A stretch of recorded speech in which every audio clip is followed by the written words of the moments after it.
Please subscribe and don't forget to press the bell icon to get notified whenever we upload a new video. Hello and welcome to GICRE presents CNBC TV 18 Mutual Fund Awards 2018 Curtain Raiser. I'm Sumera Abdi. Well, over the last 25 years, the mutual fund industry has really evolved a great deal. When Morgan Stanley first launched its India fund, it was perceived to be an IPO by the investors. Today, of course, things are totally different. Investors here and the mutual fund industry itself has overcome a lot of hurdles to emerge as a 23 lakh crore rupee industry today. So as the industry itself can grow, so do the expectations from the investors. And who better to answer what is required to attract and satisfy the investor of the day than my panel today. So with me, I have Firoz Aziz, Deputy CEO of Anand Rathi Advisors, Gaurav Mashruwala, a certified financial planner, Manoj Nagpal, MD and CEO of Outlook Asia Capital, and Rin Agarwal, founder of Vumantra. So thank you very much, panelists, for being with me here today. And I want to actually get to know what the investors today want and where is that gap coming from and how we can actually bridge it. So Firoz, I'm going to start with you because you represent one of the bigger distributors. What has been your experience? And let me make it very recent, say over the last 3 to 4 years when the market has been at a peak.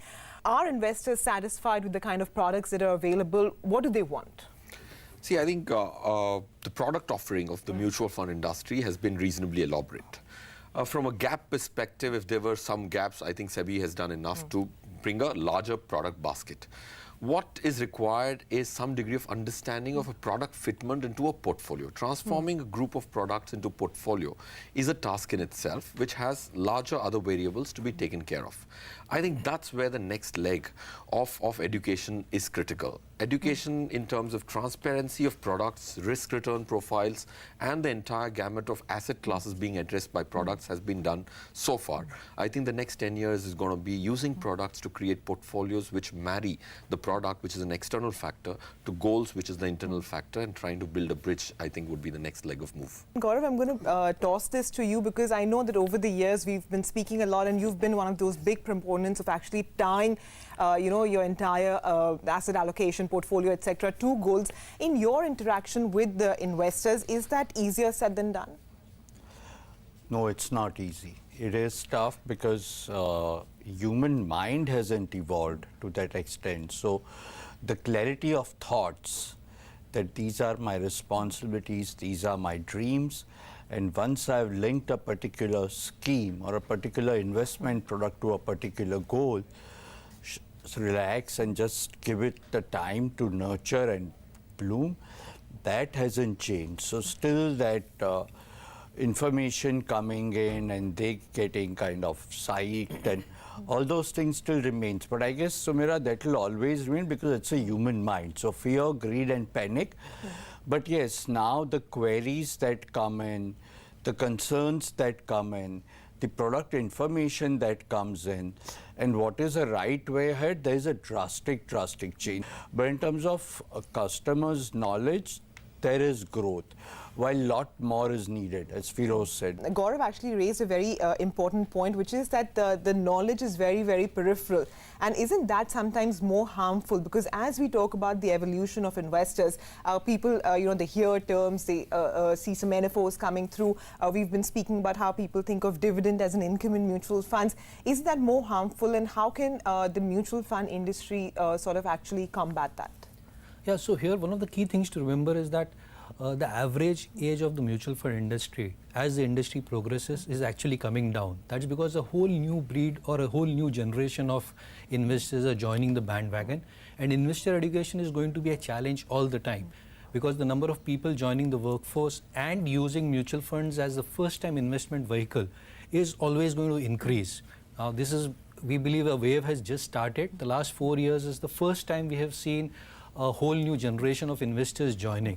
So investor education is going to be a challenge continuously, and there will be some players who will try to take advantage of the lesser understanding of investors. Now, whether it's a part of the mutual funds or it is a part of the distributors or it is your friends and family circle itself whom sometimes kind of give incorrect information, though they may be wanting to help you, but inadvertently they kind of put you in a spot. So this is a challenge that will always be there. I think the efforts into investor education, hence from the mutual fund industry and from the distribution fraternity, has to be extremely high and has to increase continuously. All right, and this is where Mrin comes in. So Mrin, I've been saving the last word of the opening lines for you because you're actually at frontier, right? Yes. Where you're actually meeting people from the smaller towns and cities. But you say that mutual funds, Sahi and so all, seem to be making an impact at the very grassroots. There are still a lot of practical challenges.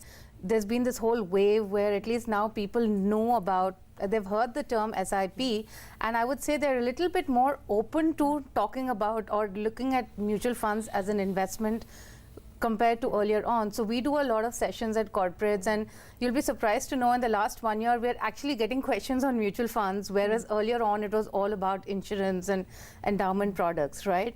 But I think the challenge that most investors still face is the fact that they are investing in a very ad hoc manner. Most of the advice is taken from friends or from colleagues, and there's no really goal planning in place before a person decides which fund to buy.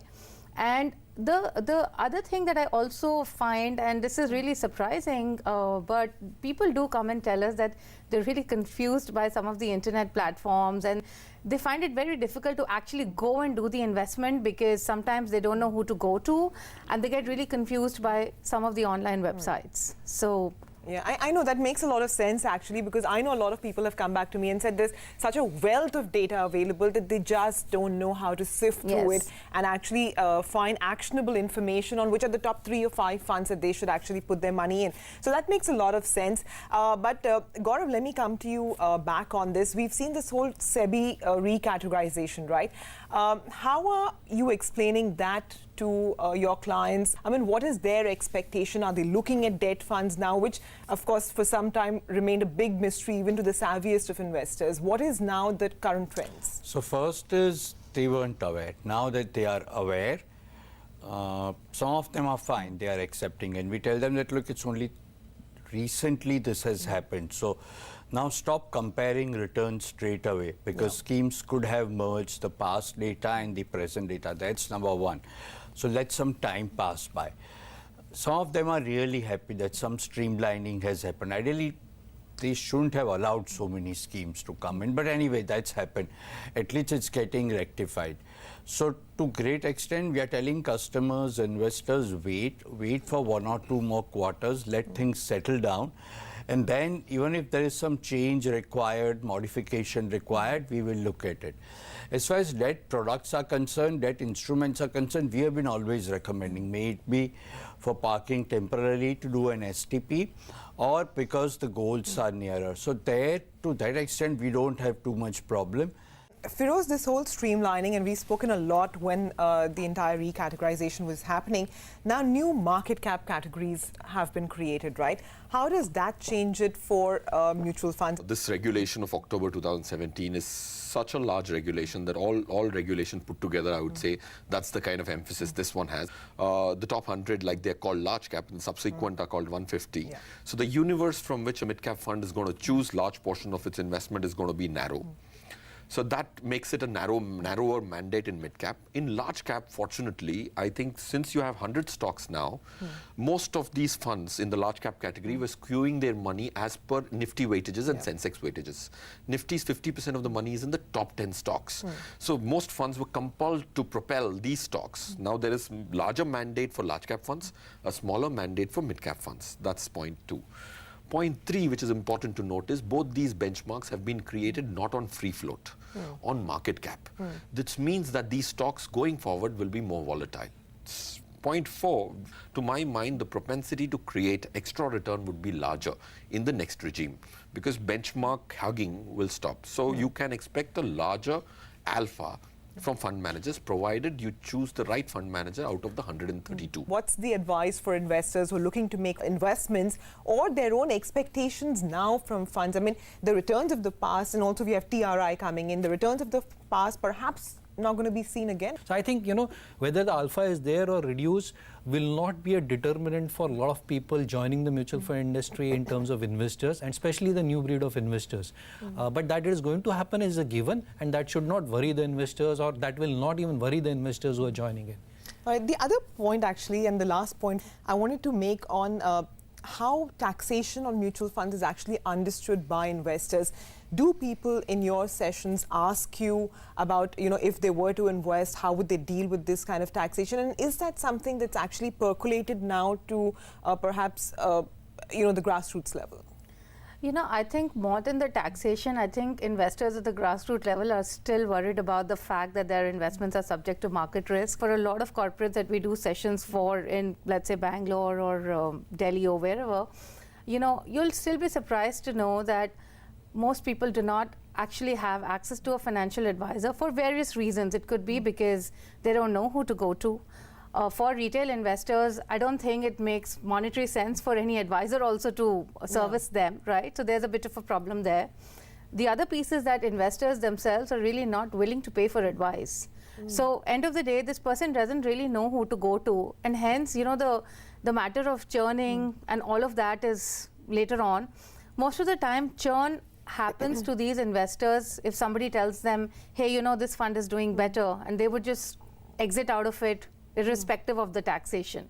So, that's really what my experience is with a lot of first-time investors across cities. Yeah, that's true actually. So the fact remains that, to get invested or to get started with mutual funds, people actually find it very, very difficult, but they invest in stocks at the drop of a hat. Yeah. But let's take a very quick break on that note. We'll come back in a bit. Up next, we'll talk about whether or not there's this fascination for actively managed funds, and is that now taking a backseat? We'll also try and find out the sort of challenges that investors in Tier 2, Tier 3 cities face because of the lack of distribution. Stay tuned, we'll be right back. Welcome back to our special show where we're talking about the evolving expectations from mutual funds. So we've been talking about what investors actually want from mutual funds, and more importantly from their investors, and how the expectation today is not just of the returns but also of the kind of place that mutual funds should have in their portfolio.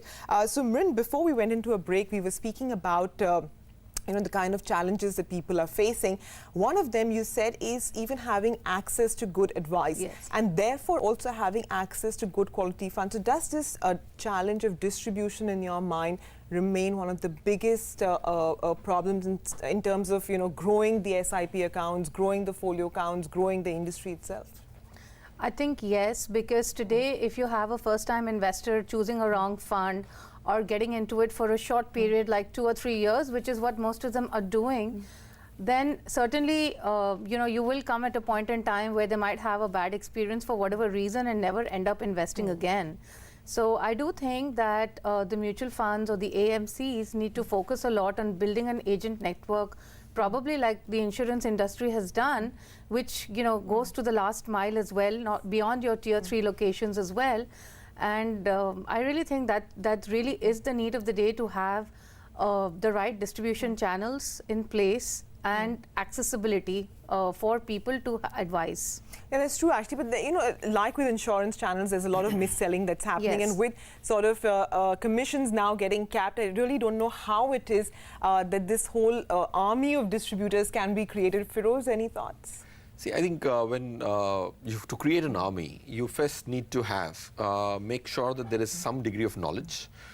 Point one, which is where investor education budget is coming, because an army who is new will not be able to convince the client to come on board unless there is a catalyst from an external factor like an electronic media or the kind of spend which is happening on investor education. Second, to create an army, and today we have only 2% of India investing in mutual funds. Globally, if you arrange us in the descending order, if you arrange the number of investors in mutual fund, we would be right down there.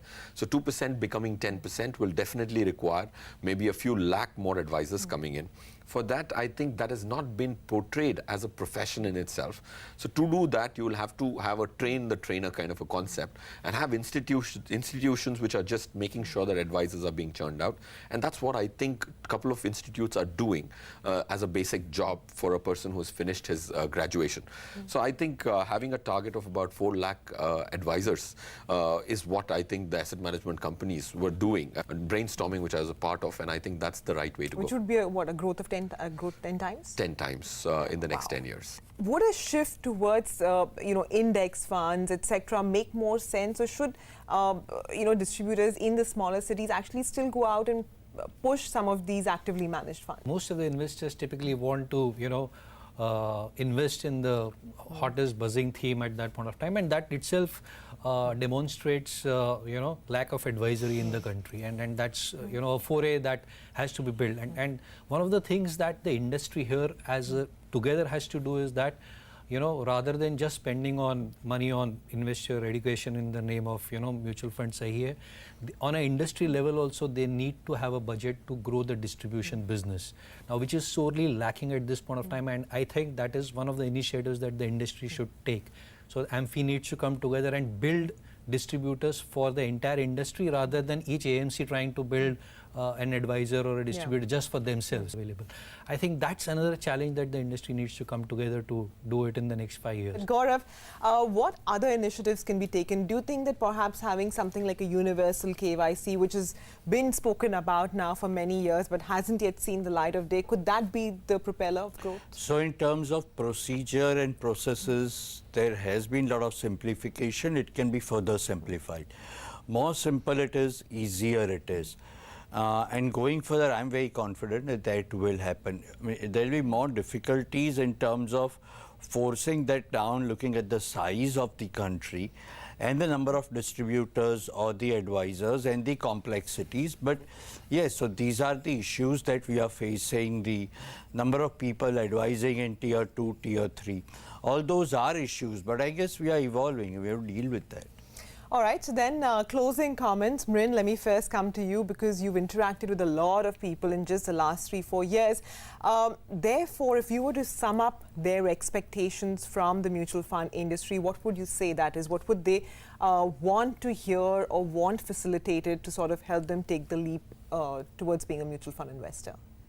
I think it would be the right information, because I think today the access to the right information does not exist, and I've written a lot of times about this, that you need to have like a website or a platform that's giving you the right information in terms of, first of all, knowledge in terms of like a 101, right? So I think the main thing is that it needs to come from a neutral party, right? And it needs to be completely unbiased. And I really think that's what is the need of the hour, so that people just don't go by last 1 to 3 year returns. And of course, a lot of information on basics.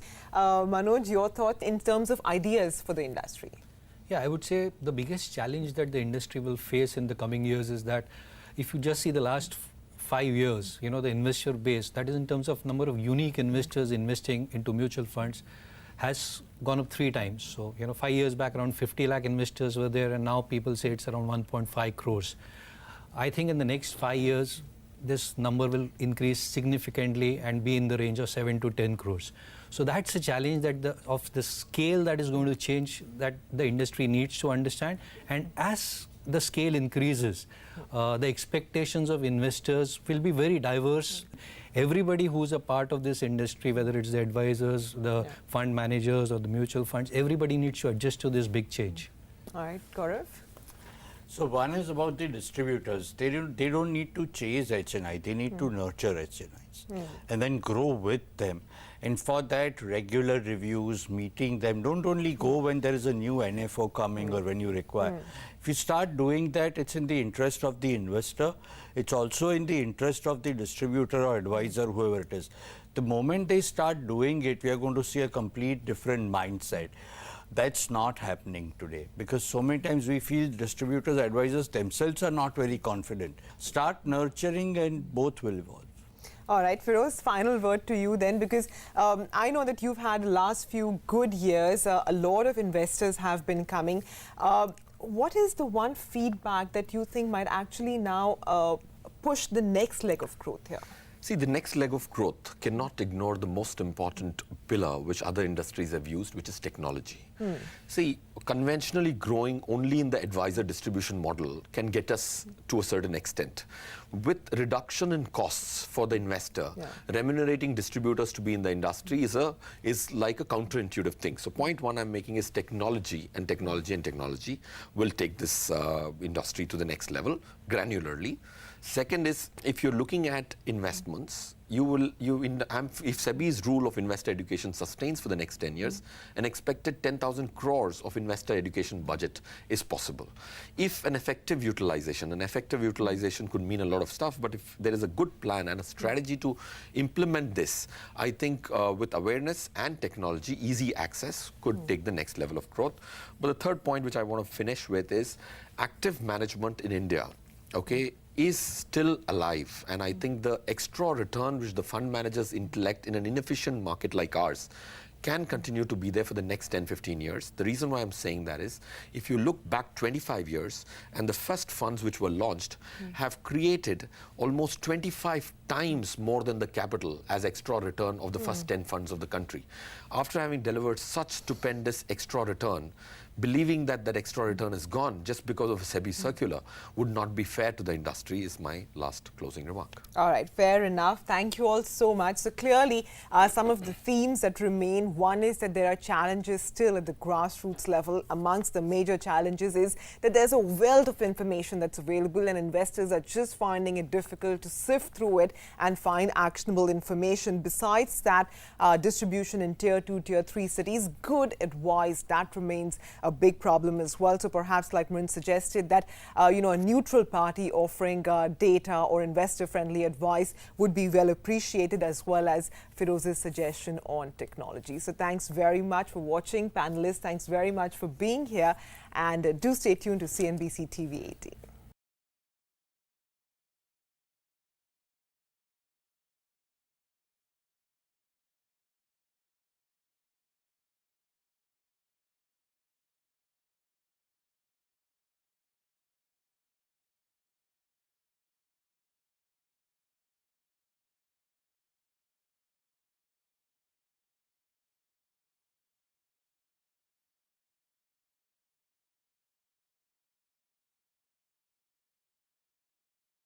Please subscribe and don't forget to press the bell icon to get notified whenever we upload a new video.